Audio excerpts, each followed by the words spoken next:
Assalamualaikum warahmatullahi wabarakatuh. Bismillahirrahmanirrahim. Innal hamdalillah nahmaduhu wa nasta'inuhu wa nastaghfiruh wa na'udzu billahi min shururi anfusina wa sayyiati a'malina.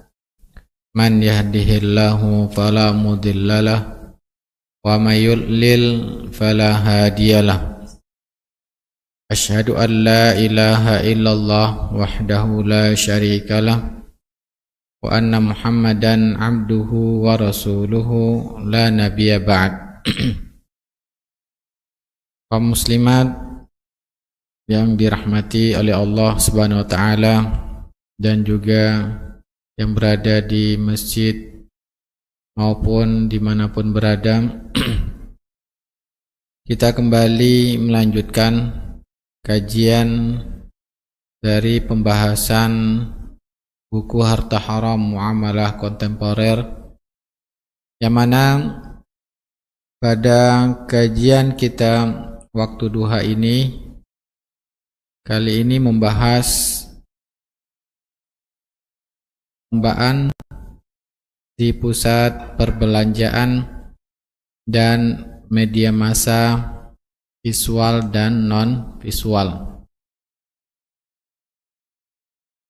Bagaimana bentuk dari hadiah yang di salah satu diselenggarakan yang ada di masyarakat kita pada pusat perbelanjaan, dan bagaimana hukumnya terhadap pelaksanaan hadiah-hadiah tersebut.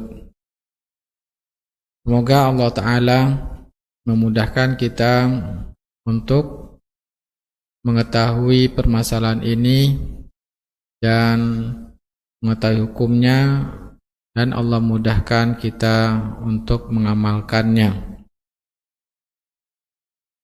Baik, kita lihat bahwa beberapa pusat perbelanjaan dan perusahaan dalam mempromosikan tempat atau mempromosikan barang baru dari perusahaan tersebut, mereka membuat lomba.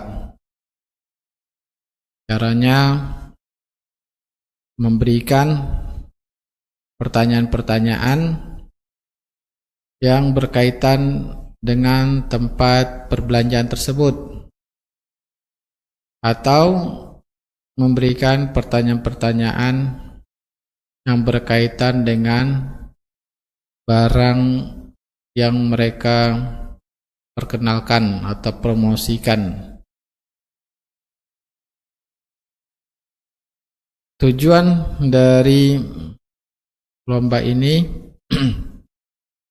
untuk mengenalkan produk mereka, atau tujuannya untuk supaya orang-orang datang ke tempat pusat perbelanjaan tersebut, agar orang-orang tertarik datang atau tertarik untuk membeli barang yang dipromosikan tersebut. Kemudian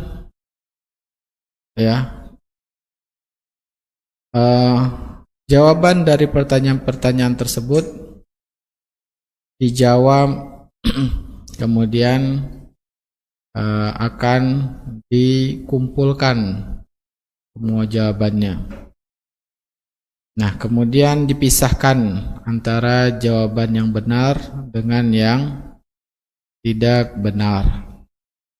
Nah, kemudian jawaban yang benar nanti akan diberitahukan pemenangnya pada tanggal tertentu. Nah, terkadang untuk bisa ikut dalam perlombaan menjawab pertanyaan yang ada hadiahnya tersebut, diisyaratkan untuk membeli produk yang dipromosikan, atau membeli produk ya salah satu yang dijual di pusat perbelanjaan tersebut. Akan belanja dulu di sana. Nah, terkadang jadi syarat yang terkadang itu orang yang berbelanja maka mereka mendapatkan kesempatan untuk ikut lomba dengan menjawab pertanyaan, atau tanpa ada pertanyaan, hanya langsung mengisi biodatanya ke kupon tersebut, nanti akan undi. Jadi ada dua, ada yang dengan pertanyaan, ada yang tanpa pertanyaan. Dan juga terkadang tidak harus berbelanja ya, siapapun bisa ikut dalam menjawab pertanyaan dan jawabannya akan dikumpulkan. Jadi ada beberapa bentuk ya. Ada yang bentuknya dengan pertanyaan, tapi untuk bisa ikut menjawab dan mendapatkan hadiah harus belanja. Ada yang dengan menjawab pertanyaan tapi tidak mesti harus berbelanja. Ada juga yang bentuknya tanpa ada pertanyaan.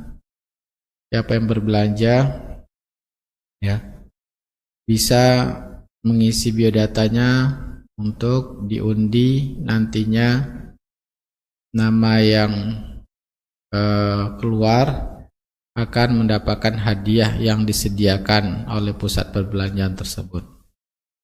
Tetapi sekarang kita lihat dahulu yang dengan menjawab pertanyaan. Para ulama kontemporer mereka sepakat bahwa hukum mengikuti lomba yang menjawab pertanyaan itu haram. Jawaban yang benar jika penyelenggaranya mensyaratkan harus membeli produk tertentu yang mana produknya tersebut dinaikkan harganya dari harga biasanya. Kalau tidak ada perlombaan menjawab pertanyaan, harga produknya misalkan 5.000. Tetapi sekarang karena ada hadiah ini dengan cara menaikkan harga dari menjadi 5.000 menjadi 8.000. Kemudian hadiah ini diberikan kepada orang yang bisa menjawab pertanyaan.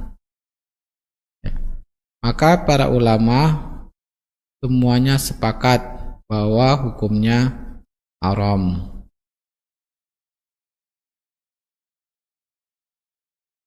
Karena apa haram? Dalilnya karena termasuk qimar dan juga ada ghorornya. Qimar itu yang mana bermain judi ya. Berjudi yang mana menghubungkan sesuatu yang kejadian yang tidak jelas. Kejadian tidak jelasnya bisa jadi dia bisa menjawab pertanyaan, bisa jadi dia tidak bisa menjawab pertanyaan. Bahkan dari yang menjawab pertanyaan itu pun masih akan diundi lagi. Ya, tidak semuanya bisa mendapatkan hadiah. Di sini letak judinya. Yang mana peserta membayar uang dalam bentuk harga barang yang telah dinaikkan. Jika dia mendapat hadiah, dia akan beruntung. Dan jika tidak menang, tidak bisa menjawab, dia akan rugi karena ada biaya yang telah dia keluarkan tadi, misalkan 5.000 dinaikkan 8.000, berarti ada 3.000 yang dikeluarkan tapi dia kalah, ya, kalah karena tidak bisa menjawab misalkan. Kayak ini judi. Kemudian gharar, unsur ghararnya karena peserta pada saat membeli barang dengan harga di atas normal tidak jelas apakah akan mendapatkan hadiah sebagai imbalan dari selisih harga biasa, dari harga biasa, dan tidak mendapatkannya. Jadi antara dapat dan tidak dapatnya dengan, ya, dia membelanja itu, nah, dapat atau tidak dapat hadiah dengan membelanja itu berarti ada unsur ghararnya. Jadi ada qimar. Qimar itu sesuatu yang tidak jelas. Gharar karena transaksinya itu tukar menukar uang. Nah, berjudi dan juga jual beli yang tidak jelas ini, dia adalah yang diharamkan dalam firman Allah SWT, innamal khamru wal maisiru wal ansab wal azlamu rijsun min amali syaitan. Punya khamar dan maisir. Maisir itu seperti yang sudah kita ketahui, termasuk di dalamnya qimar, berjudi, ya, berjudi tukar menukar uang, tapi dihubungkan dengan sesuatu kejadian yang tidak jelas, ya. Yang mana contohnya tukar menukar si A akan memberikan 100.000 kepada si B, dan si B pun akan memberikan 100.000 kepada si A jika pilihan mereka yang benar dalam menebak antara dua klub yang bertanding pemenangnya. Siapa yang tepat pilihannya, maka dia akan mengambil uang yang kalah menebak. Nah, jadi mengambil uang orang lain dengan menebak satu kejadian yang tidak pasti, ini namakan qimar. Kalau gharar yaitu melakukan jual beli, membeli barang yang mana dia akan mengharapkan, ya, dengan barang yang harga 8.000 sudah dinaikkan, berharap akan mendapatkan hadiah yang lebih. Hadiahnya misalkan yang disediakan dari pertanyaan tersebut mobil listrik misalkan, ya. Karena mobil listrik lagi diperkenalkan, dipromosikan.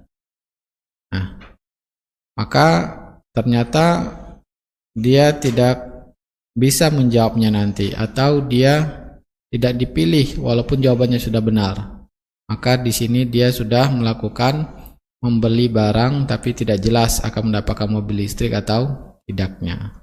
Nah, di sini ada unsur gharar, dan qimar dan gharar ini termasuk dalam maisir yang Allah sebutkan dalam surah Al-Maidah tersebut. Kemudian juga dalil haramnya, ya, fatwa Majma' Al-Fiqih Al-Islami. Majma' itu seminar para ulama fikih dunia yang diadakan oleh OKI pada tahun 2003.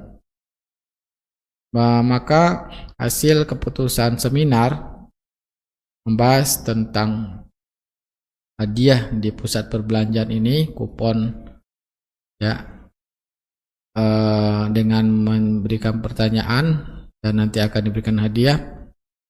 Maka diputuskan kupon perbelanjaan, ya, bunyi fatwanya, kupon perbelanjaan, kupon perlombaan yang harga barang dibeli atau sebagian harganya digunakan untuk membeli hadiah, ya. Jadi harga barang dibeli atau sebagian harganya digunakan untuk membeli hadiah. Berarti harga barang tersebut dinaikkan. Bagi pemenang, hadiah bagi pemenang ini tidak dibolehkan syariat karena merupakan salah satu bentuk perjudian. Itu fatwa para ulama. Ya, jadi hadiahnya itu disediakan dari pembelian barang tadi. Berarti ada unsur judinya.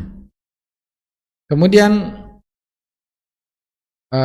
permasalahan yang lainnya, yaitu para ulama berbeda pendapat jika untuk mengikuti lomba untuk menjawab pertanyaan tersebut, ya, tidak disyaratkan membeli produk tertentu. Siapapun ya boleh menjawabnya dan tidak ada biayanya, tidak ada uang pendaftaran. Maka para ulama berbeda pendapat dalam perlombaan ini, ya, perlombaan yang bisa menjawab. Contohnya perlombaan menjawab pertanyaan berkaitan dengan produk. Ya, seorang akan memberikan giveaway, hadiah bagi siapa yang bisa menjawab pertanyaan dari pedagang. Pedagang ini ingin mempromosikan barangnya misalkan skincare, ya skincare ya, betul ya Bu ya.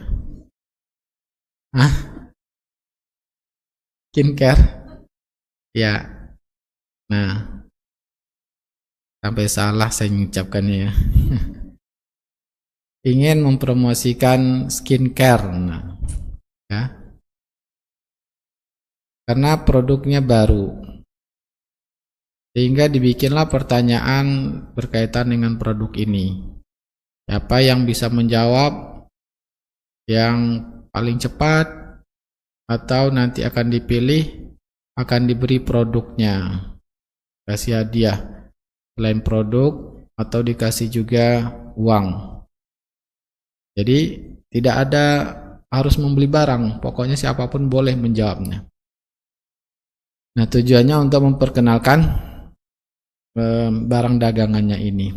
Nah, para ulama berbeda pendapat. Ya. Pendapat pertama mengatakan hukum mengikuti lomba ini boleh dan hadiah yang diperoleh halal, karena pada dasarnya setiap muamalah hukumnya boleh kecuali bila terdapat larangan. Ya. Pertama, sebelum kita lanjutkan dulu dalam perbedaan para ulama ini, ada mungkin apakah saya sudah pernah bahasnya ataupun belum, yaitu masalah tiga istilah di dalam fikih yang kadang-kadang kita rancu dalam memahaminya. Yang pertama yaitu qimar, yang kedua yaitu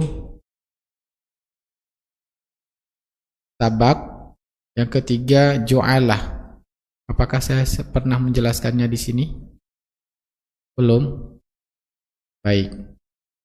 Nah, supaya kita lebih baik pemahamannya ya, dalam perlombaan ini, maka ada tiga istilah yang kadang-kadang kita masyarakat Indonesia menamakannya semuanya perlombaan. Padahal kalau kita melihat di dalam pengertiannya, di dalam fikih berbeda. Yang pertama yaitu istilahnya qimar. Qimar itu yang mana pengertiannya kita akan mengikuti suatu perlombaan atau acara, ya. Yang mana untuk mengikuti acara itu atau perlombaan itu kita harus membayar, dan hadiahnya itu, dan pemenangnya dikasih hadiah, dan hadiahnya dibeli atau disediakan dari uang yang didaftarkan, yaitu yang dinamakan qimar. Jadi qimar membayar uang untuk mengikuti suatu perlombaan yang mana akan disediakan hadiah. Hadiahnya, ya, disediakan dari uang pendaftaran tadi. Nah, ini namanya judi atau qimar. Kenapa? Karena adanya unsur ketidakjelasan ketika orang untuk membayar uangnya tersebut, apakah dia mendapatkan menjadi pemenang atau tidak pemenang. Berarti ini qimar, apapun bentuknya, ya. Nah, kebetulan kita di dalam bulan perlombaan ini, ya. Nah, apapun bentuknya, ada kegiatan dicari pemenangnya dapat hadiah, tapi harus membayar. Berarti itu adalah judi. Ya, secara umum baik yang disyariatkan maupun tidak disyariatkan, baik itu perlombaan azan ataupun hafal Quran atau hafal hadis, atau ya olahraga, atau permainan-permainan yang dilombakan seperti pacu karung, ya. Nah, siapa yang pemenangnya dapat hadiah yang disiapkan dari uang pendaftaran tadi, maka ini qimar. Kemudian istilah ini juga perlombaan juga, ada hadiahnya. Istilah yang ketiga yaitu sabak. Istilah yang kedua sabak. Sabak itu artinya hadiah. Sabak itu bahasa Arab, artinya hadiah. Cuman perbedaannya antara qimar dengan sabak, sabak ini maka Nabi SAW menyebutkan la sabaqa illa fi khuffin, tidak boleh hadiah. Jadi sabak itu artinya hadiah, perlombaan. Tidak boleh hadiah perlombaan kecuali pada pacu perlombaan, ya, perlombaan pacu unta, Uffin pacu unta, au hafirin pacu kuda, au naslin atau memanah. Ya. Pacu unta, pacu kuda, dan memanah. Nah, ini namanya sabak. Dan kita tahu kemarin pada kajian sebelumnya Nabi membuat perlombaan yang dikasih hadiah, yaitu apa? Perlombaan unta dan kuda, ya. Nah, jadi Nabi mempersiapkan hadiah. Perbedaan antara sabak dengan qimar tadi yaitu dari adanya hadiah yang disediakan.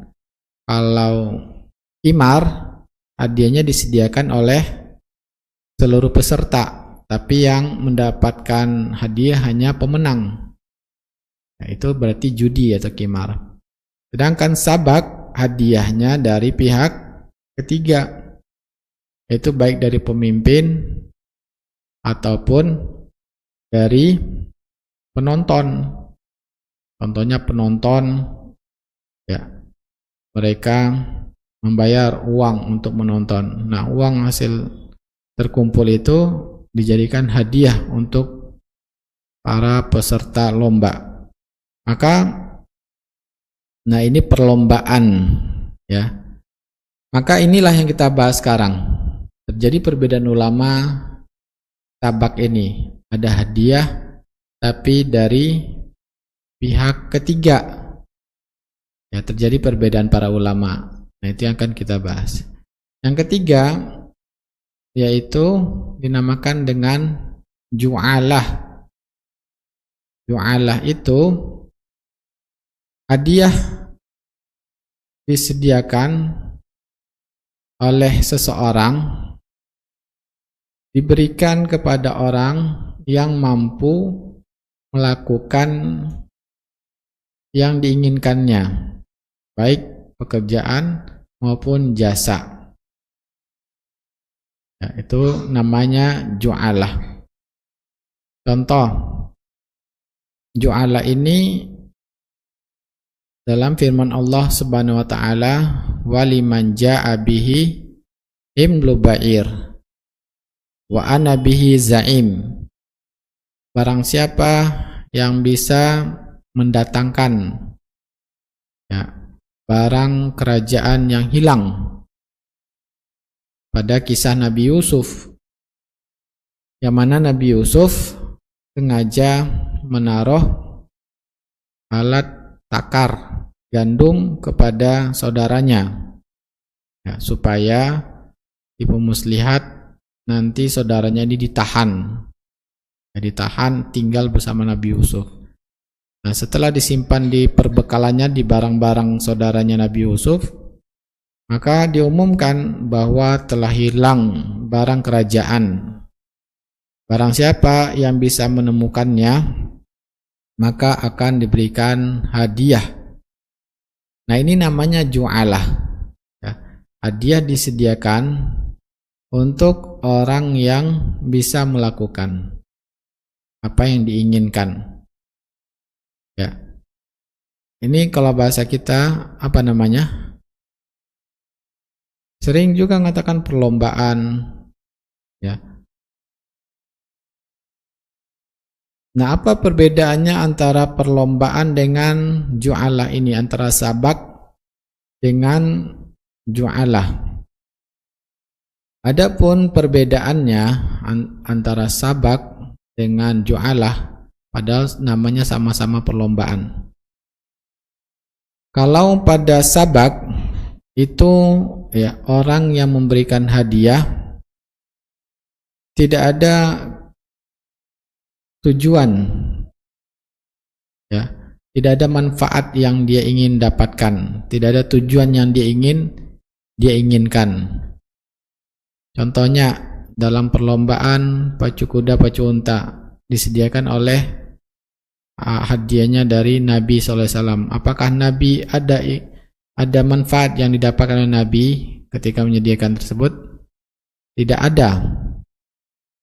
Sedangkan sayembara ada tujuannya, yaitu apa?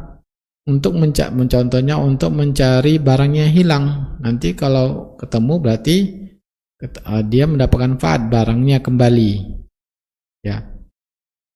Nah, atau sayembara atau perlombaan, siapa yang bisa menjual rumah saya? Siapa yang bisa menjual rumah saya? Nanti saya akan kasih hadiah 1% dari penjualan, total penjualan. Nah, itu namanya ju'alah. Yaitu apa? Dia akan berikan hadiah, upah bagi orang yang berhasil melakukan yang tindakan orang tersebut ada manfaat yang diterima oleh orang yang diberikan hadiah. Itu perbedaan pertama. Ya. Perbedaan kedua antara ju'alah dengan sabak.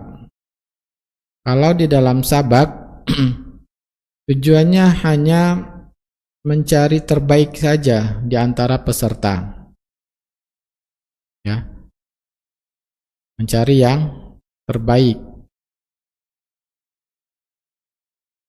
Sedangkan dan disyaratkan juga dalam perlombaan harus jelas. Dalam perlombaan itu disyaratkan harus jelas supaya dibolehkan. Contohnya Nabi mengadakan perlombaan pacu kuda. Maka Nabi mensyaratkan bahwa ya, yang boleh ikut contohnya dibagi, ada kuda yang sudah terlatih dan ada kuda yang tidak terlatih, dipisahkan. Nah, disyaratkan syarat-syaratnya harus jelas. Kemudian juga hadiahnya harus disebutkan, dijelaskan, ya, yaitu pemenang yang akan mendapatkan ini. Sedangkan dalam ju'alah, ya, tujuannya bukan hanya semata-mata mencari yang terbaik di antara para peserta, tapi tujuannya tadi ada manfaat yang diinginkan oleh orang yang berikan hadiah. Dan di sini dalam ju'alah boleh gharar, dibolehkan tidak jelas. Ya. Contohnya tidak disyaratkan harus, misalkan, ya, dalam sayembara merancang, misalkan saya buka perusahaan baru, ya. Perusahaan baru ini saya ingin membutuhkan logo yang menarik, sehingga saya lombakan, saya sembarakan siapa yang bisa membuat logo yang menarik bagi saya, maka nanti saya akan kasih hadiah, ya. Nah, berarti ini sayembara, ya. Ini tidak jelas. Tidak jelasnya apa? Logonya seperti apa? Kemudian warnanya seperti apa? Tidak ada kejelasan. Ini namanya ju'alah, sayembara. Ju'alah ini hukumnya dibolehkan. Sedangkan perlombaan itu akan menjadi perbedaan para ulama. Dari sini kita bisa memahami. Insyaallah jelas ya. Insyaallah jelas. Kalau masih kurang jelas. Nah, jadi hukumnya adapun qimar yang pertama itu adalah haram, ya. Sedangkan sabak, perlombaan sabak, nanti akan terjadi perbedaan para ulama. Sedangkan ju'alah, para ulama sepakat hukumnya dibolehkan. Ju'alah itu sayembara, ya. Contohnya sayembara bikin masakan yang saya suka, nanti yang saya pilih, nanti saya kasih hadiah. Nah, itu sayembara. Ya.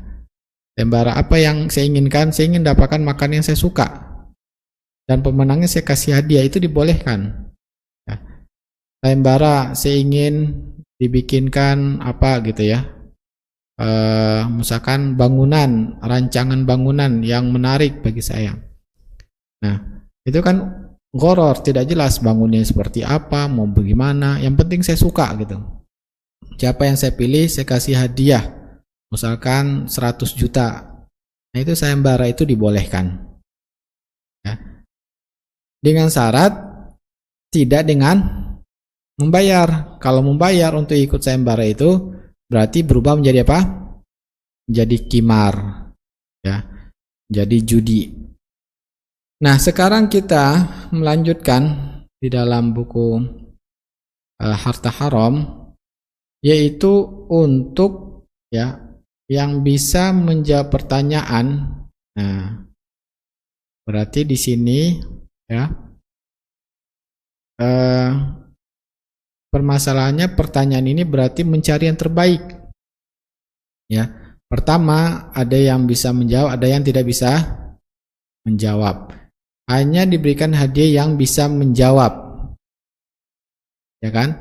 Berarti di sini ada perlombaan mencari yang terbaik, ya. Adakah manfaat bagi orang yang memberikan hadiah? Manfaatnya, ya, wallahu ta'alam, tidak ada manfaat bagi orang yang memberikan hadiah. Tapi bagi yang mengatakan ada manfaat, ini bisa jadi dibolehkan. Kenapa? Dijadikan sebagai sayembara kalau seandainya tidak berbayar. Nah, sehingga pendapat pertama, ulama mengatakan mengikuti lomba menjawab pertanyaan giveaway itu hukumnya dibolehkan, Ya, dengan syarat tidak disyaratkan harus membeli barang. Karena pada dasarnya setiap muamalah itu hukumnya boleh kecuali bila terdapat larangan. Ya. Maka hukum boleh ini dalam perlombaan yang bisa menjawab mendapatkan hadiah ini ditanggapi bahwa terdapat larangan. Ya. Jadi katanya dibolehkan secara umum, maka jawab ada larangan dari Nabi SAW memberikan hadiah kepada pemenang perlombaan kecuali perlombaan memanah kuda dan pacu unta.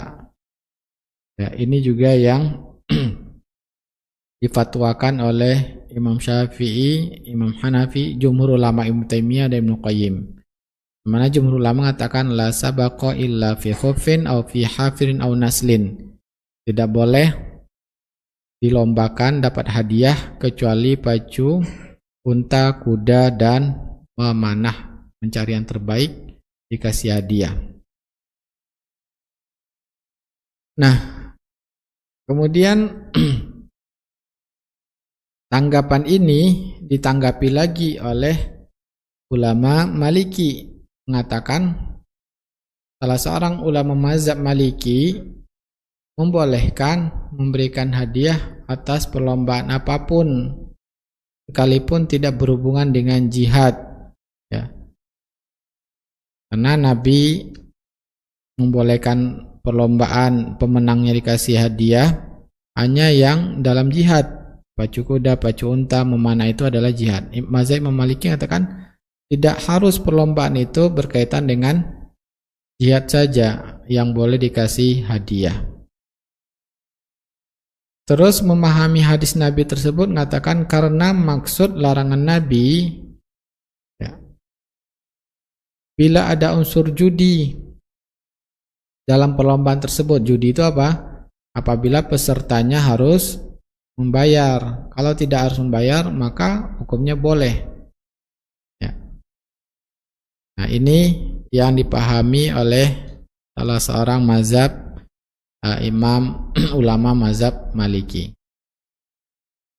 Maka ditanggapi lagi oleh para ulama yang mengatakan tidak boleh hadiah diberikan pada perlombaan jawab pertanyaan tersebut.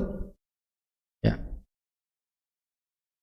Jawaban mazhab Maliki mengatakan yang tidak boleh judi itu tidak tepat. Kenapa? Karena bila terdapat unsur judi, apapun bentuk perlombaannya tetap diharamkan. Ya. Sedangkan larangan hadis di atas umum. Nabi nggak melarang perlombaan dikasih hadiah, ya, kecuali perlombaan dari pacu kuda dan pacu unta dan memanah. Nah, itulah ya.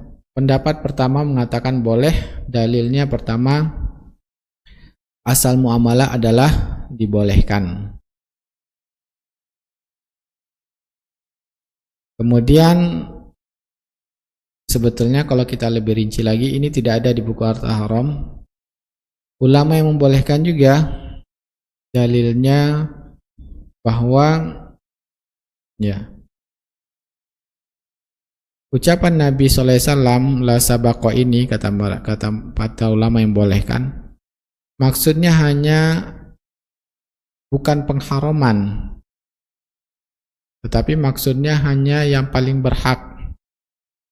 Yang paling berhak dikasih hadiah dalam perlombaan, hadiahnya dikasih oleh pihak ketiga, ya, itu dalam perlombaan yang berkaitan dengan jihad. Seperti pacu kuda, pacu unta, dan memanah. Hanya itu saja. Jadi bukan maksud Nabi mengharamkan. Ya. Kalau dikasih hadiah pada selain dari perlombaan ini, hukumnya boleh saja. Cuman yang paling berhak yaitu untuk perlombaan tersebut. Nah, inilah juga dalil ulama yang memahami hadis Nabi ini. Bukan pembatasan ini maksudnya haram, tapi pembatasan ini maksudnya yang paling berhak, yang paling layak dikasih hadiah. Bukan berarti yang lainnya tidak layak, boleh saja, tidak haram. Ya. Kemudian untuk melombakan yang bisa menjawab dari pertanyaan produk yang akan dijualkan, pendapat kedua mengatakan haram, tidak boleh dikasih hadiah. Ya. Kenapa? Karena bila terdapat pendapat kedua mengatakan haram, dalilnya yang pertama, larangan Nabi SAW untuk memberikan hadiah, la sabaqah, tidak boleh ada hadiah kecuali hanya yang menegakkan syiar Islam.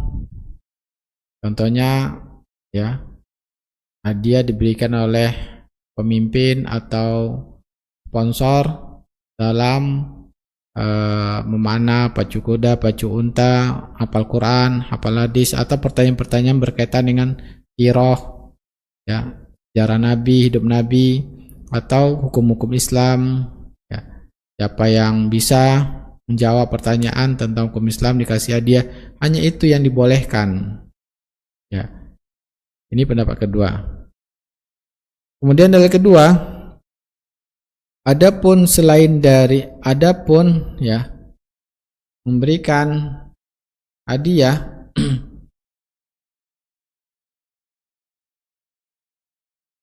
dengan syarat belanja dulu tapi harganya normal, ya. Ini berarti juga permasalahan ini berkaitan dengan syaratnya harus belanja, tapi belanjanya itu harganya normal. Jadi hadiah itu murni dari penyelenggara, tapi uangnya sendiri, bukan diambil dari peserta. Nah, jadi sebagian ulama mengatakan hukumnya boleh. Ini pendapat yang pertama tadi. Tapi pendapat kedua mengatakan hukumnya haram. Dalilnya yang kedua yaitu apa? Karena ini membiasakan orang hidup boros, membeli barang yang tidak dibutuhkan dengan tujuan dapat mengikuti lomba. Ya. Karena misalkan hadiahnya mobil listrik. Pertanyaannya misalkan yang boleh ikut menjawab pertanyaan syaratnya harus belanja dulu di pusat perbelanjaan tersebut. Ya. Minimal belanjanya harus 300.000 misalkan. Ya. Baru boleh ikut menjawab pertanyaan. Nah, ini diharamkan walaupun harganya normal. Kenapa? Karena akan menjadikan orang akhirnya hidup boros. Dan boros ini perbuatan yang diharamkan dalam Islam. Allah berfirman, "Wala tubadzir tabdzira, innal mubadzirina kanu ikhwana syayatin." Janganlah kalian berlaku mubazir. Jadinya orang supaya bisa mendapatkan mobil listrik tersebut, ya dia bisa kesempatan menjawab, dia akan membeli barang-barang yang dia tidak butuhkan supaya bisa dapat belanja 300.000 dan bisa ikut menjawab. Nah, ini dalil yang seandainya hadiah diberikan dengan syarat membeli barang walaupun barang harga normal, maka hukumnya haram. Ini pendapat yang kedua. Nah, pendapat yang kedua ini yang mengharamkan merupakan fatwa Dewan Ulama Kerajaan Arab Saudi nomor 18.172 yang berbunyi, ketika ditanya apa hukum membeli koran, ya, koran harganya normal, tapi tujuannya dia membeli koran itu harga normal, tapi sebetulnya bukan korannya yang diinginkan. Tujuannya memenangkan lomba dengan menjawab pertanyaan terdapat pada salah satu kolam koran. Jadi di dalam koran itu ada pertanyaan. Pertanyaan siapa yang bisa menjawab nanti dapat hadiah. Kayaknya ini dulu Bu ya. Dulu ada di setiap koran itu ada apa? TTS ya. Kalau lengkap TTS-nya diisi nanti dikirimkan dapat hadiah. Nah, dulu ada begitu ya. Nah, jadi orang sebetulnya dia bukan beli korannya, yang korannya setelah dibeli diguntingnya TTS-nya, korannya dibuang misalkan. Tapi dia hanya ikut supaya bisa ikut lomba tersebut dapat hadiahnya. Nah, pertanyaan yang dilombakan seputar wawasan umum dan juga ada pertanyaan tentang agama. Nah, ini pertanyaannya. Maka Dewan Fatwa Kerajaan Arab Saudi mengatakan tujuan lomba tersebut untuk meningkatkan penjualan koran dan promosi, bukan bertujuan untuk menyebarkan ilmu keislaman walaupun ada pertanyaan agamanya. Maka tidak boleh mengikuti lombanya, karena hal ini termasuk spekulasi ya, dan memakan harta dengan cara yang batil. Nah, jadi spekulasi dan juga mengajarkan hidup boros dan juga ya hadiahnya menjadi sesuatu yang haram. Jadi tujuannya itu memang untuk mendapatkan hadiah. Maka itulah perbedaan ulama ya. Kalau kita lihat dalil ulama yang mengharamkan, pertama ya, karena hadis Nabi la sabaqo. Jadi harusnya seorang muslim itu perhatiannya ya, karena sesuatu yang dilombakan itu tentu akan butuhkan perhatian. Dia akan berusaha menjadi yang terbaik. Nah, maka untuk menjadi terbaik itu Allah mengatakan fastabiqul khairat, berlomba-lombalah kalian dalam kebaikan dunia dan akhirat. Juga Allah setelah menyebutkan tentang ya nikmat surga, maka Allah memerintahkan kita untuk berlomba-lomba mencari yang terbaik untuk mendapatkan surga Allah.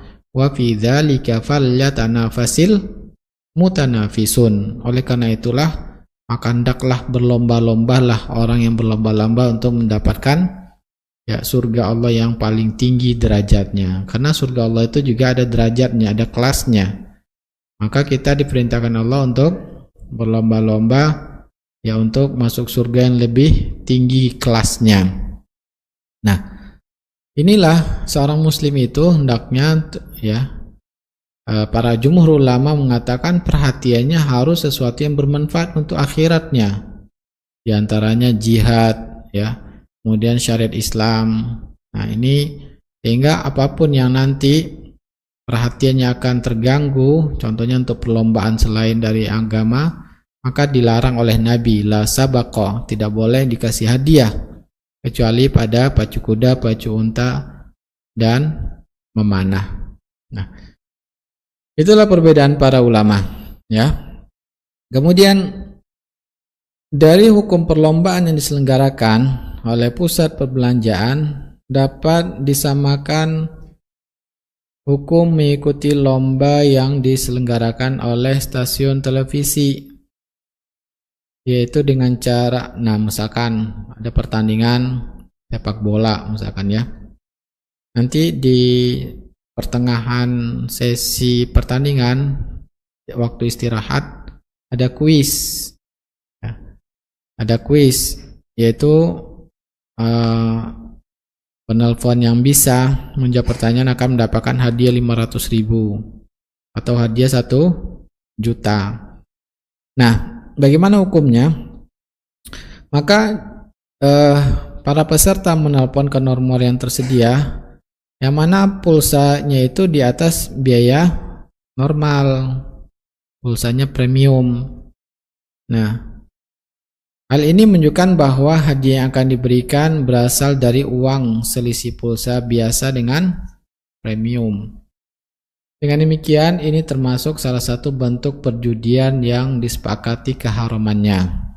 Nah, jadi ya, yang para ulama juga sepakat haramnya, diantaranya bentuk perlombaan bisa menjawab pertanyaan berkaitan dengan selain dari agama, tetapi ada uang yang harus dikeluarkan. Berarti ini ya adalah judi, qimar tadi.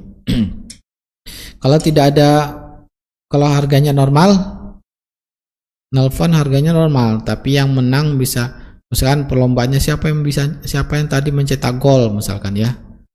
Nah, maka terjadi perbedaan ulama.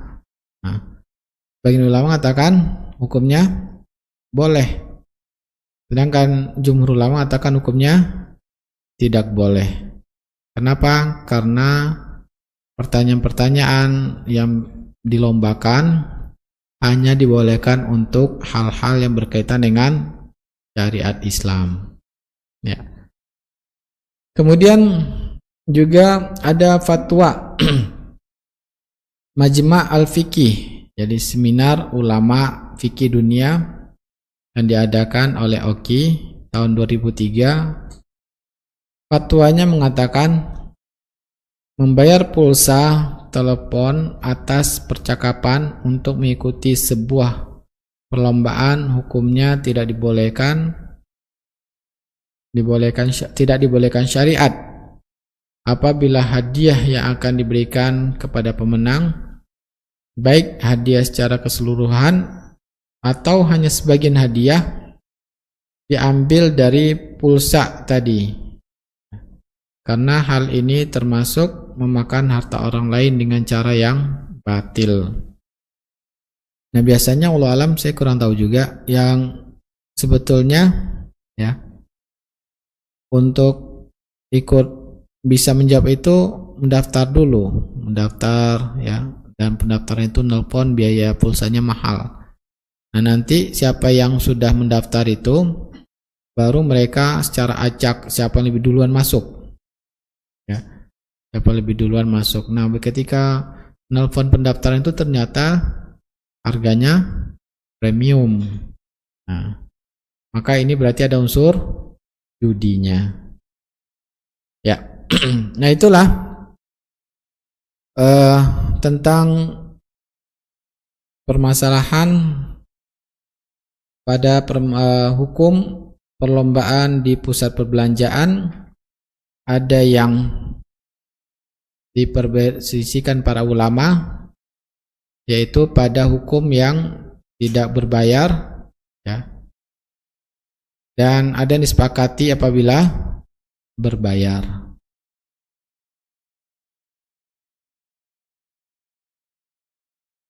Sekarang kita akan melihat materi berikutnya pada perlombaan yang mana materinya diharamkan syariat Islam. Ya. Diharamkan materi lombanya. Kalau tadi perlombaannya hanya berkaitan pertanyaan. Pertanyaan ya. Ada pertanyaan itu yang disyariatkan, ada pertanyaan yang dibolehkan. Tapi masalah hadiahnya juga terjadi perbedaan para ulama. Sekarang bagaimana hukum materi perlombaan ya, untuk mencari pemenang yang terbaik di antara peserta. Tapi ya, yang dilombakan ini ada hal-hal yang haram. Contohnya seperti ya, yang bisa mengakibatkan menyakiti para peserta dengan cara memukul misalkan. Jadi mencari yang terbaiknya harus memukul lawannya. Memukulnya apalagi sampai ada yang meninggal. Ya, dengan memukul akhirnya sampai meninggal. Maka memukul orang lain ini adalah perbuatan yang haram, tidak boleh menyakiti. Allah mengatakan wala taqtulu anfusakum, jangan kalian membunuh diri kalian, innallaha kana bikum rahima. Ya, sungguhnya Allah menyayangi kalian, maka dalam Islam haram kita memukul orang lain. Juga ya, memukul itu yang dibolehkan hanya untuk mendidik, dan itu pun harus menghindari wajah. Ya, memukul contohnya dalam syariat Islam, anak usia 7 tahun maka diperintahkan untuk sholat. Kalau sudah 10 tahun dipukul. Nah, mukulnya itu dibolehkan, tapi untuk mendidik agama. Pukulannya bukan pukul marah, tapi pukulan mendidik. Ya. Artinya kalau bisa dididik tanpa dipukul, maka tentunya lebih baik. Tapi memang hanya bisa untuk mengerjakan sholat dengan cara dipukul, maka pukullah dengan memukul yang mendidik, dan pukulan yang mendidik itu syaratnya tidak boleh pada wajah. Ya. Maka Nabi SAW mengatakan di Bukhari Muslim, "Idza daraba ahadukum falyajtani bil wajah." Apabila kalian memukul seorang, maka jauhilah memukul wajahnya. Nah, oleh karena itu, tentang haramnya memukul ini, apalagi mukulnya untuk mencari hadiah, bahkan sampai hilang nyawa, maka para ulama mengharamkan perlombaan yang demikian. Ya. Berdasarkan fatwa seminar ulama yang diadakan oleh Rabita Alam Islami yang diadakan tahun 87, setelah mengkaji penelitian dari para dokter spesialis dan merujuk data-data yang diajukan, maka majelis memutuskan, ya, olahraga tinju, gulat bebas, matador, adu hewan, ini hukumnya adalah diharamkan dalam Islam, walaupun tanpa hadiah pun haram hukumnya. Dalilnya, wala tulqu biaidikum ila tahlukati, jangan kalian menjatuhkan diri kalian sendiri ke dalam kebinasaan. Kemudian juga hadis la darara wala dirar, tidak boleh melakukan perbuatan yang membuat mudarat bagi orang lain, baik sebagai yang melakukan di awal maupun membalas. Balas karena dizalimi, ya, maka membuat mudarat, maka tidak boleh. Nah, itu untuk materinya. Sekarang kita lihat permainan-permainan. Ada bentuk-bentuk permainan, ya, kadang diberi hadiah, kadang hanya sebagai permainan saja, tidak ada hadiah. Nah, apakah boleh untuk hukum permainan seperti bermain dadu, ya, atau bermain monopoli, ular tangga, ludo, nah, kemudian kartu remi. Dadu ini sudah dikenal, ya, dari zaman dahulu. Dalam bahasa Arab namanya nardashir. Nardashir. Kenapa dinamakan nardashir?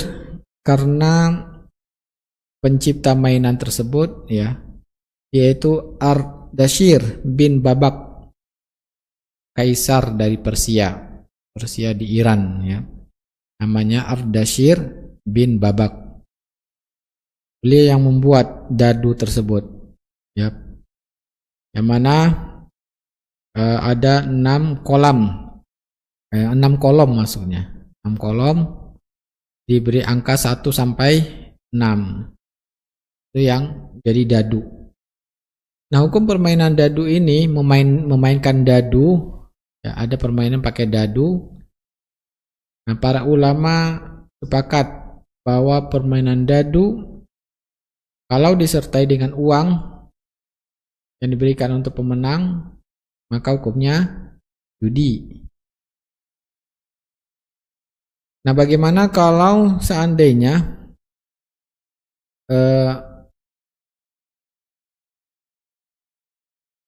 bermain dadu tapi melalaikan dari melakukan kewajiban seperti sholat, maka para ulama juga sepakat hukumnya haram. Lalai sholat, lalai pada tugas sebagai suami, ya, atau tugas sekolah misalkan, maka para ulama juga sepakat hukumnya haram. Kemudian bagaimana bermain dadu tidak pakai uang juga tidak melalaikan, hanya untuk sebagai hiburan, main sebentar, waktu ada kewajiban dia kerjakan kewajibannya. Nah, tidak pakai uang, hanya untuk bermain-main saja, ngisi waktu luang. Maka terjadi perbedaan para ulama. Pendapat yang lemah dalam mazhab Syafi'i mengatakan hukumnya hanya makruh. Jadi dalam mazhab Syafi'i ada dua pendapat. Yang pertama mengatakan hukumnya hanya makruh. Pendapat ini mengatakan dari perkataan Imam Syafi'i dalam kitab Al-Um, wa akrahu al-la'iba bin nardi lil khabari. Ya, ini artinya aku akrahu, saya makruh, saya makruhkan bermain dengan dadu berdasarkan hadis Nabi. Nah, inilah dalil ulama dalam mazhab Syafi'i mengatakan hukumnya hanya makruh. Tetapi ya, pendapat yang nama Imam mazhab Syafi'i yang mengatakan makruh, hanya makruh, ini ditentang oleh ulama-ulama mazhab Syafi'i sendiri. Di antaranya Imam Haramain ya, yang wafat 478 Hijriah. Beliau ulama mazhab Syafi'i mengatakan permainan dadu sekalipun tanpa uang hukumnya haram menurut mazhab Syafi'i. Sebagian orang mengatakan makruh dengan berpegang perkataan Imam Syafi'i, aku memakruhkan. Padahal Imam Syafi'i terkadang menggunakan kata makruh untuk sesuatu yang haram.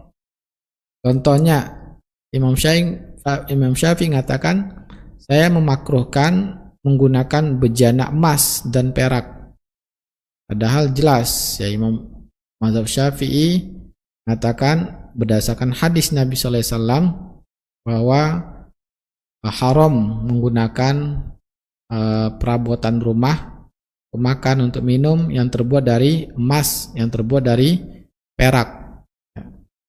Jadi tidak boleh kita perabotan yang kita gunakan sehari-hari untuk makan, untuk minum terbuat dari emas. Kenapa? Hikmahnya yang jelas itu ada hadis Nabi. Hikmahnya para ulama mengatakan ini pertama menjadikan hidup dengan hidup yang boros. Kebiasaan para raja-raja, mereka peralatan makan mereka terbuat dari emas. Maka ini adalah suatu kesombongan, ya, sehingga dilarang oleh Nabi SAW seorang Muslim untuk kebutuhan hari-harinya itu terbuat dari emas, bejana makan dan minumnya. Nah, jadi kesalahan dalam memahami perkataan Imam Syafi'i. Sedangkan pendapat kedua, maka semua ulama mengatakan bermain dadu itu hukumnya haram. Ya, mazhab Hanafi, Maliki, Hambali dan Imam Syafi'i ya mengatakan haram bermain dadu walaupun tanpa ada uang. Dalilnya apa? Hadis yang dikatakan Imam Muslim, man la'iba bin nardashir. Barang siapa yang bermain dadu, apapun permainannya, tapi pakai dadu, ya, maka faka'annama sabagha yadahu fi lahmi khinzirin wa damahi. Hadis dikatakan Imam Muslim. Barang siapa yang bermain dadu, ya, bermain apapun pakai dadu, maka seolah-olah dia telah mencelupkan tangannya ke dalam daging dan darah babi. Kita tahu bahwa daging dan darah babi sesuatu yang haram. Imam Nawawi berkata, hadis ini menunjukkan ya bahwa bermain dadu hukumnya haram. Kenapa? Karena Nabi menyerupakan haramnya bermain dadu dengan haramnya memakan daging babi. Ya. Juga dalil yang lain, para ulama mengharamkan bermain pakai dadu. Man la'iba bin nardi faqad asallahu rasulahu. Barang siapa yang bermain dadu, maka dia sudah bermaksiat pada Allah dan juga bermaksiat kepada Rasulullah. Hadis ini diriwayatkan oleh Abu Dawud. Sanad hadis ini dinyatakan hasan oleh Syekh Albani. Nah, maka jangan kita biarkan ya keluarga kita ada yang bermain dadu berdasarkan hadis Nabi tadi. Hadis ini karena Muslim, juga hadis yang diriwayatkan oleh Abu Dawud, sanadnya hasan. Maka permainan seperti monopoli, ular tangga, ya ludo, apapun yang menggunakan dadu, maka hendaknya kita hindari anak-anak kita. Jangan biarkan. Anak kita tidak berdosa karena mereka belum mukallaf, masih kecil. Yang berdosa siapa? Orang tuanya yang berdosa. Kita yang berdosa. Apalagi kita yang membelikan. Ya. Maka berarti kita sudah berdosa. Karena melanggar perintah Nabi SAW. Larangan bermain dadu. Nah, bagaimana dengan main remi dan domino? Ya. Domino, remi, maupun yang di komputer atau di handphone. Sekarang canggih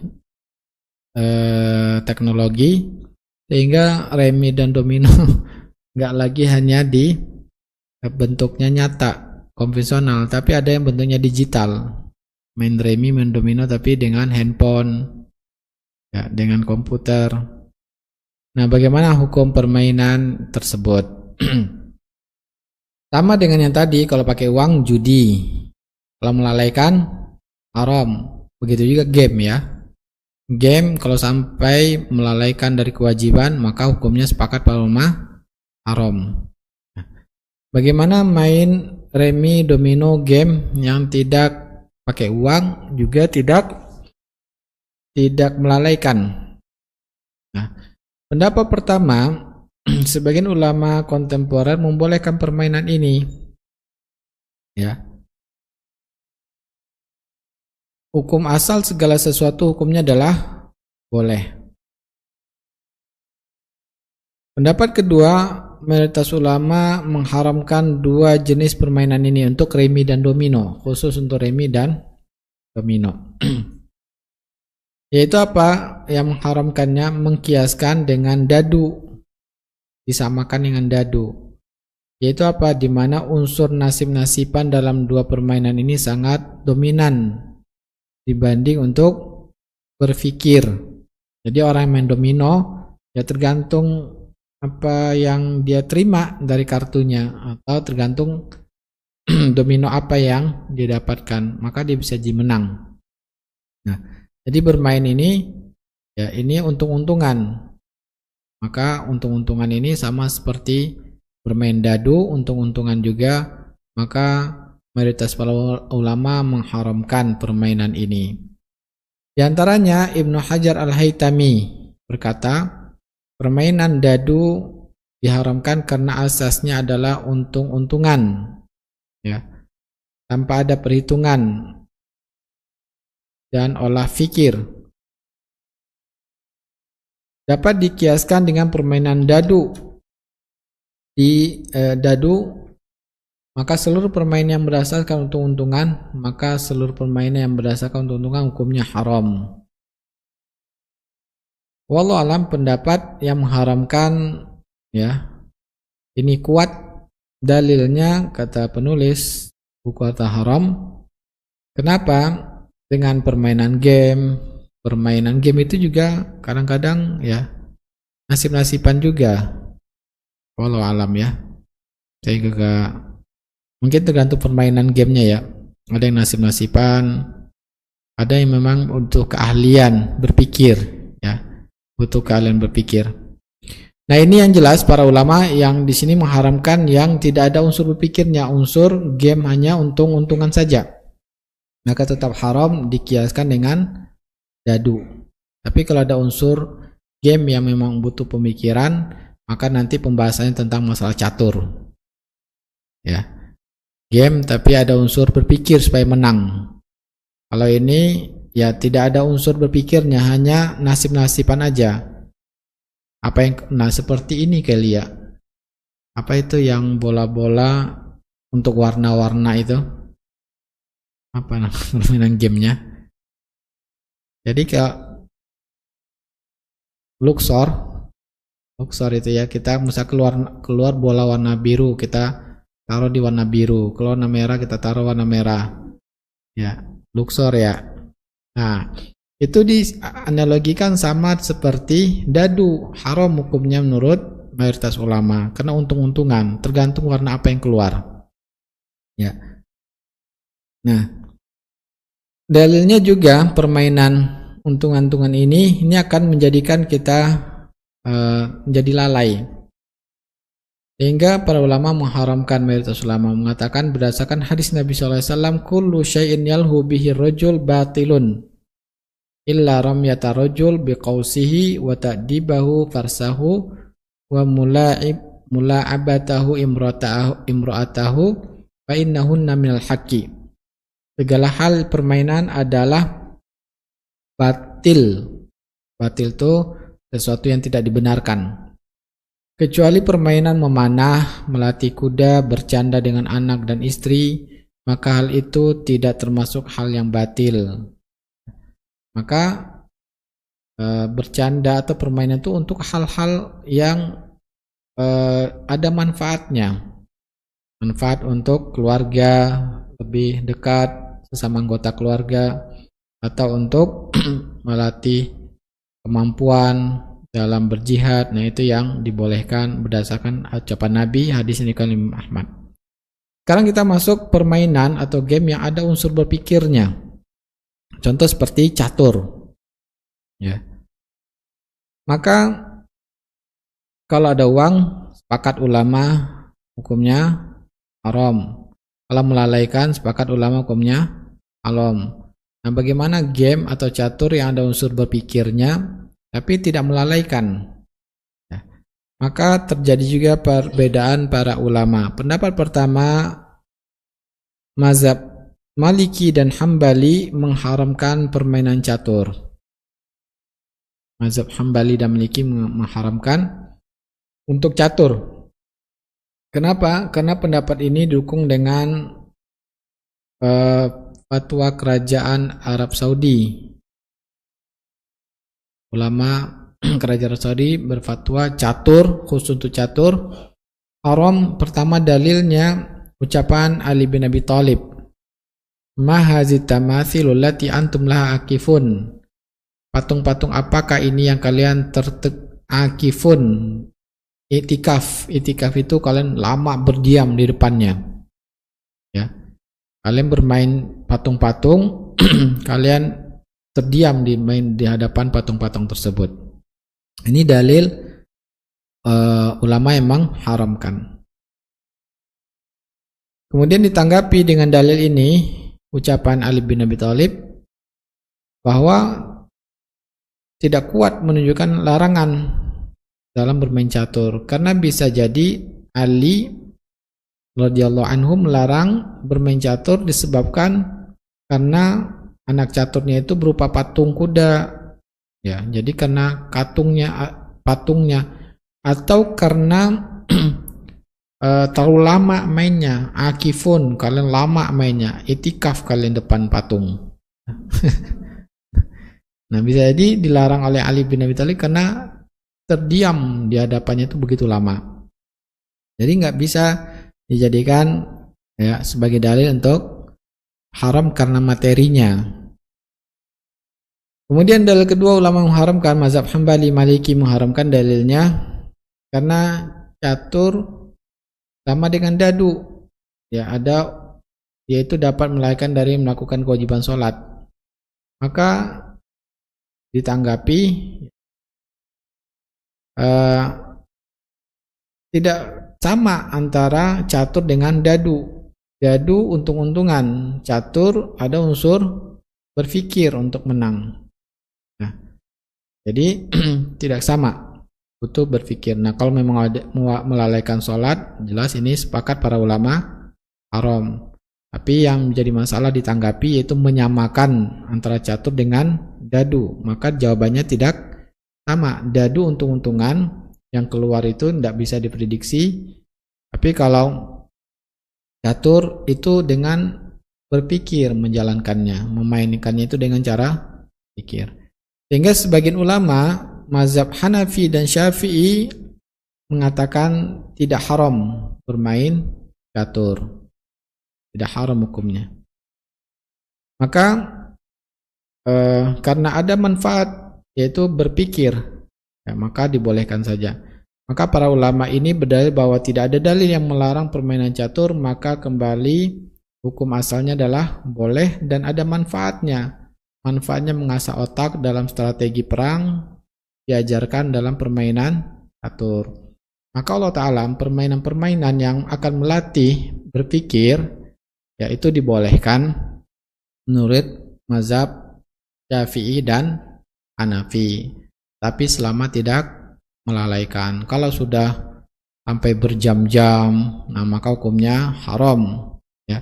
Tapi kalau hanya masih bisa diatur permainannya, memang ada cara berpikir untuk permainan game tersebut dan tidak ada hal-hal yang diharamkan, contohnya tidak ada aurat, maka ya terjadi perbedaan para ulama. Pendapat Syafi'i dan Hanafi masih membolehkan. Wallahu ta'alam. Itulah kira-kira beberapa bentuk permainan atau perlombaan yang dibahas dalam buku Harta Haram Muamalah Kontemporer.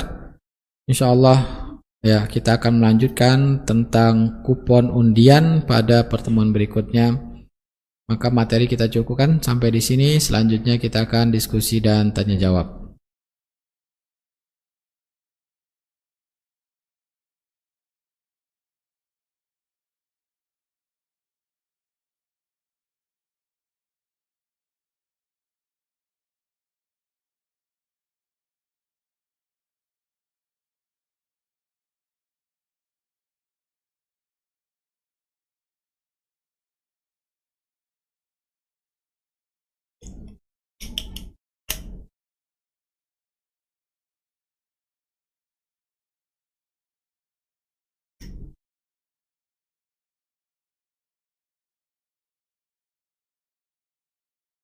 Bismillahirrahmanirrahim.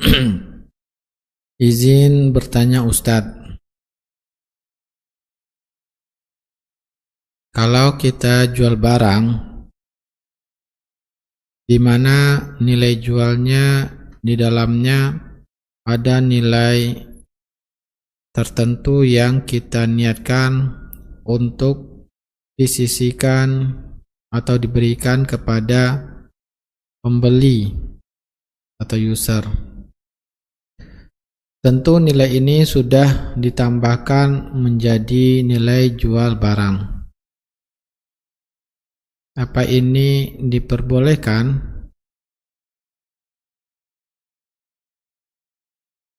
Gimana maksudnya ini?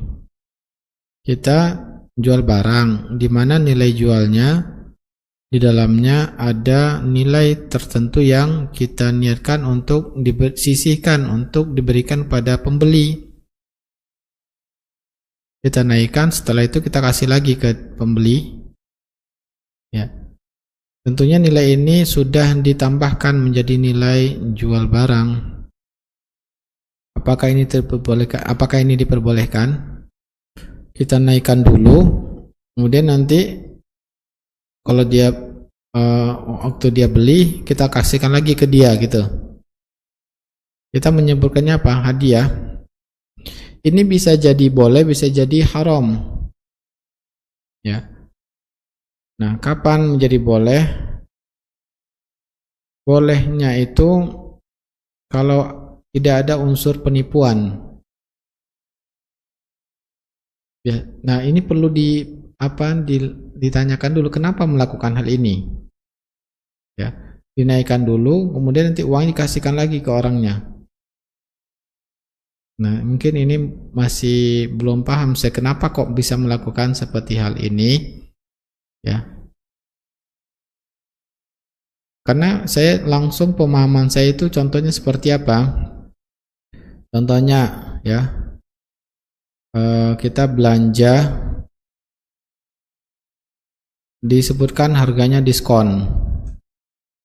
Ternyata pas diskon 70%, 50%. Kita lihat harganya tiba-tiba ya normalnya misalkan 300.000, tiba-tiba harganya jadi 600.000. Diskon 60%, ya harganya 300.000 lagi. Ya, maka di sini ada unsur pembohongan. Nah, saya perlu tahu dulu kenapa kok sampai terjadi menaikkan harga, nanti ya kenaikannya itu kita berikan kepada pembeli bagi hadiah. Nah, berarti kita berbohong. Kita bilang hadiah, sebetulnya bukan hadiah. Ya. Kalau kita katakan sebagai hadiah, sebetulnya bukan hadiah, memang uang dia sendiri. Kalau hadiah itu kan berarti uang kita yang kita kasihkan. Ya. Nah, maka Allah alam saya belum paham maksud dari tujuan melakukan hal ini. Bismillah, Ustadz. Misal kita belanja di minimarket, kan ada tebus murah jika belanja kita memenuhi syarat, tapi kadang tidak kita ambil. Kadang tebusannya diminta atau diambil mbak kasirnya untuk dirinya dengan izin sama kita. Hukumnya gimana Ustadz? Boleh tidak? Nah, kalau kita tidak tahu, hukum asalnya boleh. Maksudnya tidak tahu aturannya lebih lanjut tentang hal itu. Maka hukum asalnya ini dibolehkan. Kenapa? Karena hadiah itu adalah hak kita. Maka boleh saja kita memberikan pada orang lain. Tapi kalau kita tahu misalkan, atau memang ada aturannya bahwa hadiah itu tidak berlaku untuk karyawan, tidak dibolehkan karyawan, ya hadiah itu hanya untuk pembeli. Nah, kita tahu misalkan, oh kita kasih ke karyawan, berarti kita membantu dalam yang dilarang. Tapi hukum asalnya adalah dibolehkan, karena memberikan hadiah kepada orang lain, memberikan harta pada orang lain, hukumnya boleh. Assalamualaikum, semoga Ustaz dalam lindungan Allah, amin. Izin bertanya, jika sebuah salon untuk menjadi member di salon tersebut, kita harus bayar sekian ratus ribu, dan benefitnya baru bisa digunakan di kedatangan berikutnya. Benefitnya seperti setiap kedatangan akan mendapatkan diskon 30%. Bagaimana hukumnya? Jadi untuk menjadi member itu kita mendapatkan diskon 30%. Tapi harus bayar sekian ratus ribu. Ya.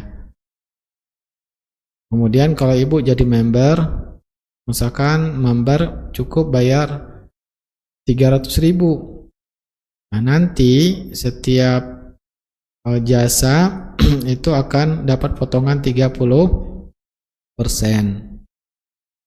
Nah, apakah ini dibolehkan?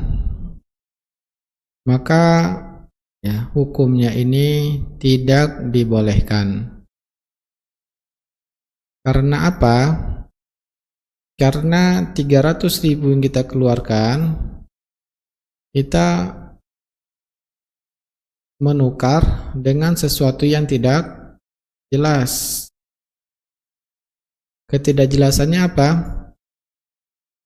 Kita belum tahu berapa kali kita akan salon di sana ke depannya. Siapa tahu setelah dia bayar 300.000 meninggal dia. Ya kan?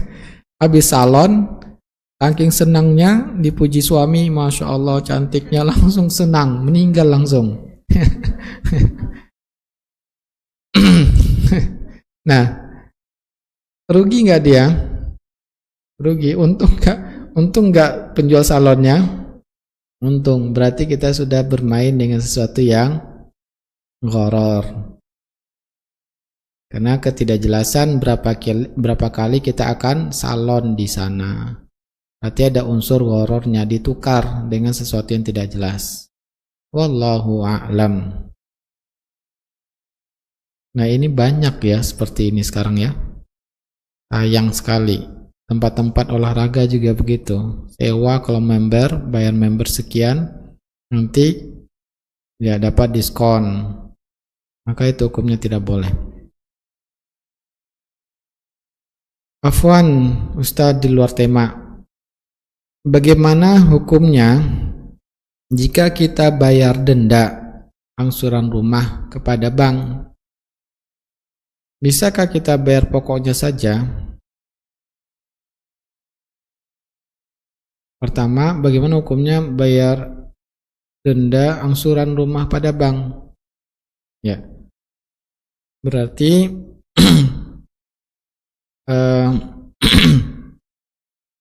denda dalam keterlambatan adalah sesuatu yang dilarang oleh Allah Subhanahu wa taala. Karena apa? Karena denda dalam akad utang piutang ini dinamakan dengan riba. Wa harramna riba, dan diharamkan riba. Nah, Nabi juga menyebutkan la'anallahu akila riba wa mukilahu. Allah melaknat yang memakan riba dan yang memberikan riba. Jadi hukumnya haram kita membayar denda itu kepada bank. Ini hukum asalnya. Kecuali ya, yang haram ini kita dipaksa untuk melakukannya. Kalau nggak bayar, ya ibu tidak bayar dendanya, maka rumah akan kami cita. Hilang uang kita ratusan juta. Dendanya hanya 10.000. Dendanya 10.000. Kalau tidak kita bayar, rumah kita disita ratusan juta. Nah, maka ya Allah memberikan keringanan pada kita. Famaniturra ghaira baghin wala adin fala isma alaih. Barang siapa yang dipaksa, di antara bentuk dipaksa, uang kita akan diambil oleh mereka, ya, maka tidak berdosa dia melakukannya. Maka ya, dalam keadaan dipaksa kita tidak berdosa. Tapi kalau ada pilihan, contoh pertanyaan berikutnya, bisakah kita bayar pokoknya saja? Nego dulu, nego pada banknya, ya saya akan lunasi utang saya, tapi nggak ada bunganya. Kalau ya disetujui, maka tidak boleh kita bayar bunganya. Tapi kalau tidak setujui, tetap harus bayar. Allah Ta'ala berarti kita dipaksa dan ada keringanan dari Allah Subhanahu Wa Ta'ala. Kalau tidak kita lakukan, uang kita misalkan, atau kita dipenjara misalkan, maka itu dipaksa. Kenapa? Harta yang hilang atau kehormatan kita yang diambil. Assalamualaikum warahmatullahi wabarakatuh. Semoga Allah merahmati Ustaz, sekeluarga, dan seluruh kaum muslimin. Amin. Bagaimana hukum belanja tebus murah dengan minimal belanja misal 50.000, bisa membeli produk yang sebelumnya harga 15.000 jadi 10.000. Jazakumullah khairan Ustaz.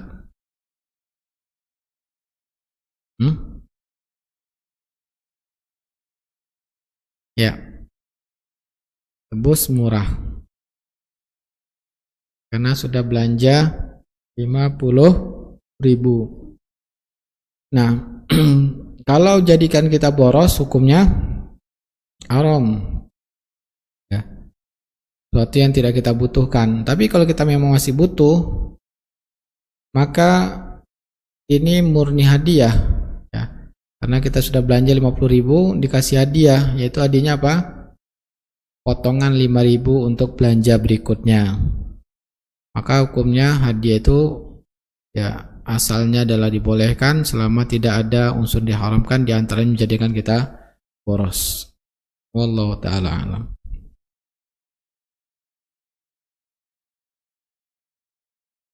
Assalamualaikum warahmatullahi wabarakatuh. Izin bertanya, bagaimana baiknya kita menyikapi kegiatan lomba 17 Agustus yang diselenggarakan di lingkungan rumah kita?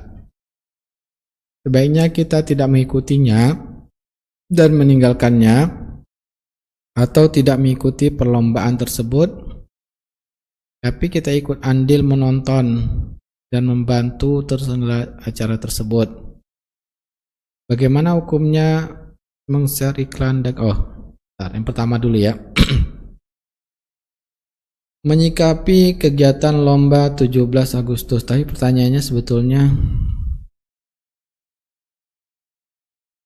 apakah kita meninggalkan atau boleh nggak ikut andil dengan cara nonton atau dengan cara membayar iuran ya. Maka kalau kita lihat perlombaan-perlombaan yang dalam syariat Islam yang ada manfaatnya ya, contohnya syariat Islam yang jelas, Nabi SAW mengatakan bahwa yang boleh dikasih hadiah hanya 3 hal.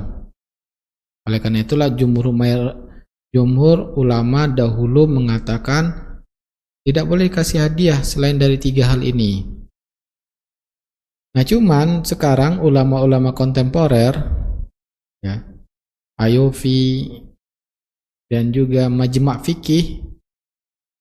Fikih mengatakan boleh saja perlombaan olahraga selama tidak terdapat hal yang diharamkan syariat Islam ya. Tidak terdapat hal yang dilarang syariat Islam, tidak ada aurat diumbar, kemudian juga tidak ada ikhtilat ya, untuk dikasih hadiah dari pihak ketiga. Nah, itu fatwa Ayofi dan banyak fikih ulama-ulama kontemporer banyak yang membolehkan dan memahami hadis Nabi itu, yaitu hanya yang paling berhak, bukan berarti haram yang lainnya. Yang lainnya juga dibolehkan selagi ada manfaatnya, tidak ada hal yang diharamkan. Maka tetap para ulama kita walaupun berbeda pendapat, tetap hal-hal yang bermanfaat. Olahraga ada manfaatnya ya, ulama kontemporer mengatakan ada manfaatnya. Maka kalau sikap kita terhadap perlombaan ini ya, kalau masih ada manfaatnya, tidak ada hal haramnya ya, maka kita toleransi. Karena memang para ulama berbeda pendapat untuk hal-hal yang tidak ada haramnya. Maksudnya tidak ada aurat ya. Kemudian masih ada manfaat, maka ulama masih berbeda pendapat. Tapi kalau jelas-jelas ada haramnya, ada musik, ada aurat, semua ulama mengharamkan. Tidak boleh kita menontonnya, tidak boleh kita meramaikannya. Pas ada acara syukuran tapi dengan mengundang biduan, nah berarti ini bukan syukuran. Syukuran itu harus ada ketaatan, ini bermaksiat kepada Allah ya. Maka tidak boleh kita ikut. Dan di hukum asalnya tidak boleh juga kita untuk membayarnya, ikut sumbangan, kecuali kita dipaksa oleh pemimpin RT, pemimpin RW. Kalau tidak sumbangan ditagih terus ya. Sehingga malu kita diumumkan semua warga yang belum bayar sipulan ditagih. Nah, dipermalukan kita, kehormatan kita, padahal kehormatan kita sesuatu yang dijaga. Maka ya boleh kita bayarnya. Kita boleh karena dipaksa ya. Tapi ingkari dalam hati, itu sikap kita. Wallahu ta'ala. Bagaimana hukumnya men-share iklan dagangan di WA, kondisinya sedang di dalam masjid. Tidak boleh kita melakukan jual beli dan juga tidak boleh permulaan dari jual beli. Para ulama mengatakan haramnya jual beli dan juga menunjukkan haramnya kita menawarkan. Misalkan jual beli itu kan akadnya ya, jual beli. Tapi sebelum jual beli itu ada tawaran-tawaran, ayo sini iklan misalkan. Maka kita dalam masjid ini juga tidak dibolehkan. Wallahu ta'ala alam. Karena dia permulaan bagian dari jual beli. Jual beli itu sebelum terjadi jual beli ada nawaran dulu. Ustadz, kemarin saya didatangin sapam. Itu diperintahkan RT.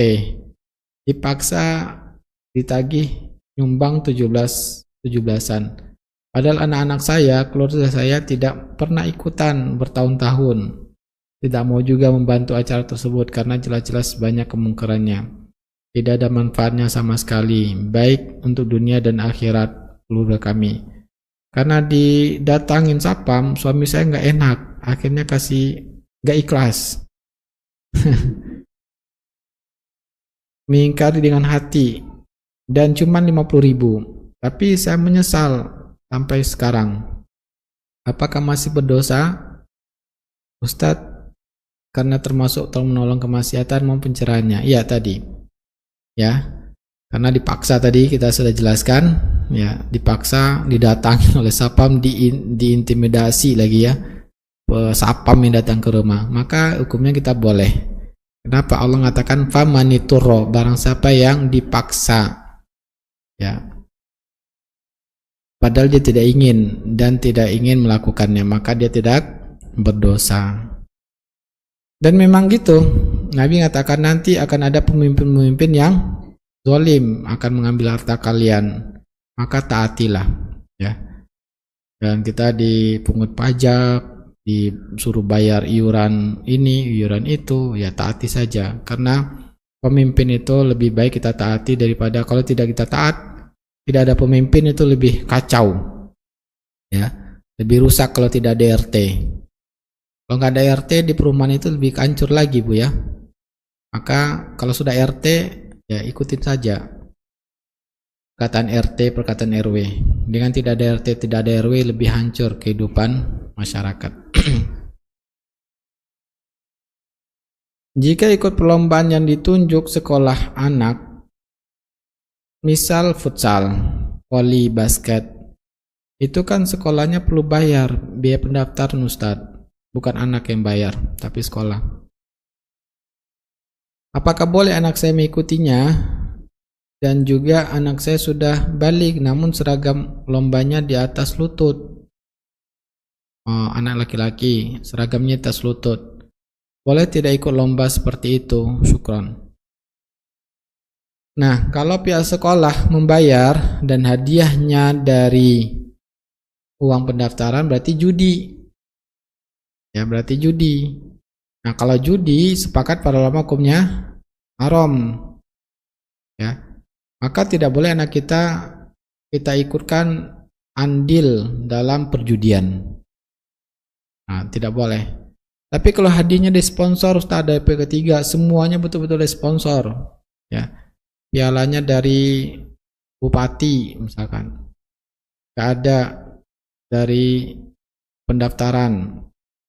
Maka terjadi perbedaan para ulama kalau seandainya tidak ada aurat. Nah, ini aurat laki-laki juga terjadi perbedaan para ulama. Apakah di atas lutut atau di bawah lutut, ya. Maka sebaiknya bagaimana? Sebaiknya ya, Allah ta'ala kalau dalam permasalahan perbedaan ulama,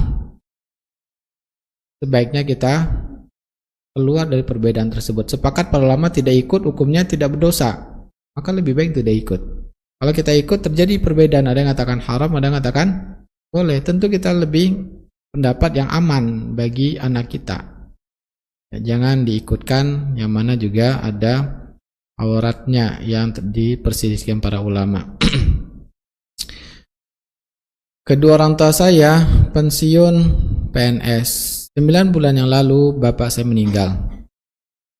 Karena PNS itu ada gaji pensiun dan jika meninggal harus segera melapor agar gaji pensiun stop. Ibu saya yang mengurusnya sampai beres. Ternyata almarhum bapak punya 2 rekening. Yang pertama pensiunan, yang kedua milik pribadi. Pensiunan ini dipegang oleh ibu. Dan pribadi ibu saya bagikan kepada 3 anaknya. Dan juga ibu saya dibagi 4. Ya. Tapi sama dibagi 4 oleh ibu saya. Pertanyaan, ibu saya membagikan harta milik bapak dengan jumlah sama, apakah itu termasuk warisan ataukah hibah yang diniakan ibu saya untuk anak-anaknya? Jangan tanyakan saya, tanyakan kepada ibunya. Nah, ibu maksudnya ini ngasih hibah atau warisan? Ya, tanyakan pada ibu, pastikan itu dulu. Ini kedua, ibu saya kan megang harta pensiun almarhum bapak. Bagaimana dengan hukumnya? Tapi kami, ketiga anaknya tidak mempermasalahkan harta almarhum bapak diambil oleh ibu. Jadi, ya ada 2 rekening. Rekening pribadi dibagi sama ibu. Yang pensiunan itu diambil ibu seluruhnya. Ternyata penanya menanyakan, apakah itu hibah Ustadz atau warisan? Nah, tanyakan pada ibu. Seharusnya itu harta warisan di dalam Islam. Ya, hak warisan maka dibagi. Ibu hanya berhak 1/8. Sisanya milik anak.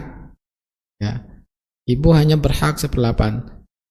Tapi kalau semua anaknya ikhlas, berarti anaknya sudah menghadiahkan kepada ibunya. Berarti anaknya berbakti kepada ibunya. Dibolehkan, gak ada masalah. Tapi hak ibu hanya 1/8. Sebetulnya tergantung dari keikhlasan anak. Kalau anak semuanya ikhlas, berarti anaknya berbakti kepada ibunya. Wallahu ta'ala a'lam.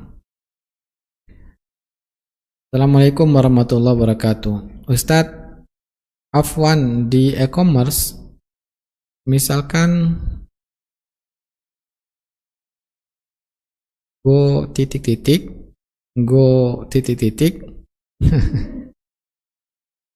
total dagangan yang akan cair ke rekening dipotong sekitar 8%. Afwan di e-commerce misalkan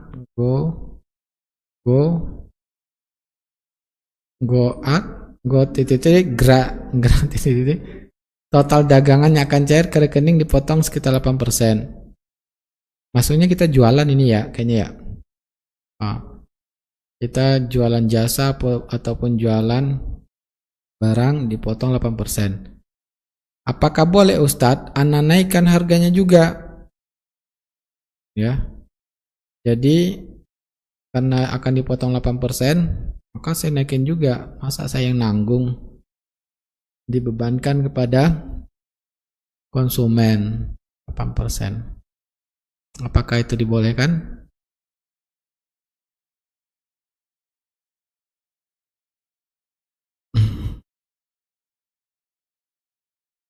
Kalau alam saya tunda dulu jawaban ini ya. Gak bisa saya jawab sekarang. Karena bentuknya sudah berubah-ubah. Ya. Bentuk bisnisnya sudah berubah-ubah sehingga jadi bingung saya jadinya. Sehingga saya tidak tahu hukumnya masalah ini. Perlu penjelasan dulu praktek yang sekarang itu seperti apa. Saya tidak tahu. Wallahu alam. Kalau tidak tahu, maka sebetulnya gampangnya dalam muamalah itu, ya, hukum asalnya apa? Boleh. Sampai kita tahu hukumnya adalah haram. Nah, itu gampangnya begitu saja. Lama kita tidak tahu dalil haramnya, berarti boleh kita lakukan. Ya, cari tahu kira-kira apa ya yang haram. Maka kalau tidak ada hal yang haramnya, berarti boleh kita lakukan. Ustadz, mohon nasihatnya mengenai syubhat yang ada di otak saya. Semoga Allah mengampuni saya. Kenapa dalam pembagian waris istri hanya mendapat 1/8 jika memiliki anak. Padahal seorang istrilah yang paling banyak lelah mengandung, melahirkan, menyusui, merawat, mendidik siang dan malam. Tapi kenapa syariat yang tentunya sudah pasti baik untuk manusia seolah-olah tidak adil kepada perempuan, terutama istri? Mohon nasihatnya Ustadz. Nah, sebetulnya ya, ini menjadi rancu bagi kita ketika kita memahami Islam itu hanya sebagian. Ketika kita paham Islam itu secara keseluruhan, ya, maka kita makin yakin bahwa syariat Allah adalah sempurna. Yang harus diantara yang bisa saya jelaskan, perempuan nafkahnya ditanggung oleh laki-laki. Ketika dia sebagai istri, maka suaminya wajib dia menafkahi, mencukupkan semua kebutuhan istri. Ketika suaminya meninggal dan memiliki anak laki-lakinya wajib menafkahi ibunya. Sehingga kenapa anak laki-laki diberi banyak oleh Allah dari anak perempuan dan dari ibu? Para ulama mengatakan anak hidupnya di dunia lebih panjang. Ya, anak perempuan lebih banyak dari ibu. Karena Allah memberikan bahwa anak ini hidupnya di dunia akan lebih panjang. Ibu, misalkan istri misalkan usianya sudah 60 tahun. Kira-kira berapa tahun lagi hidup di dunia? Paling 3 tahun. Nah, ibu-ibu kalau sudah usianya 60 tahun, Nabi kita 63 tahun lebih kurang.